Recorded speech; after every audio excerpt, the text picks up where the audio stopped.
Bantuan berupa beasiswa pun turut diberikan oleh Rektor Universitas Ubudiyah Indonesia, yaitu Prof. Ejang Marmiati SMKes, yang turut hadir oleh dosen beserta staf dari Universitas Ubudiyah Indonesia.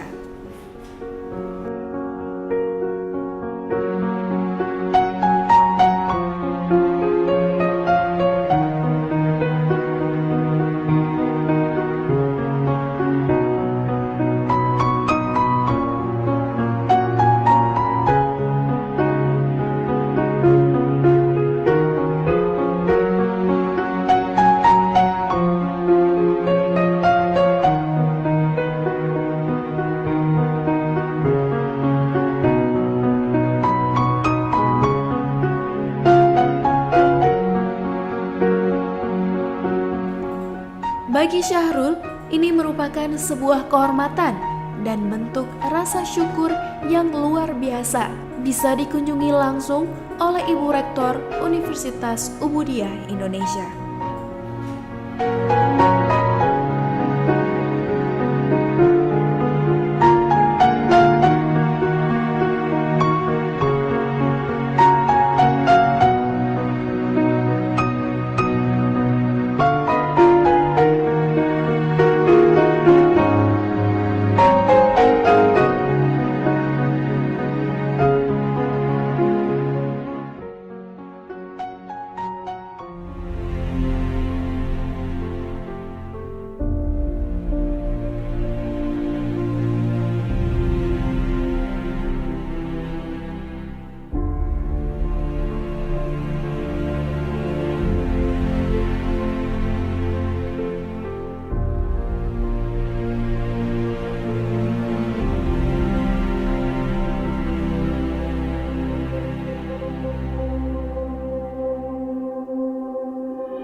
Dan beginilah saat Rektor UI memberikan bentuk beasiswa kepada Syahrul demi melanjutkan kuliah dan masa depannya.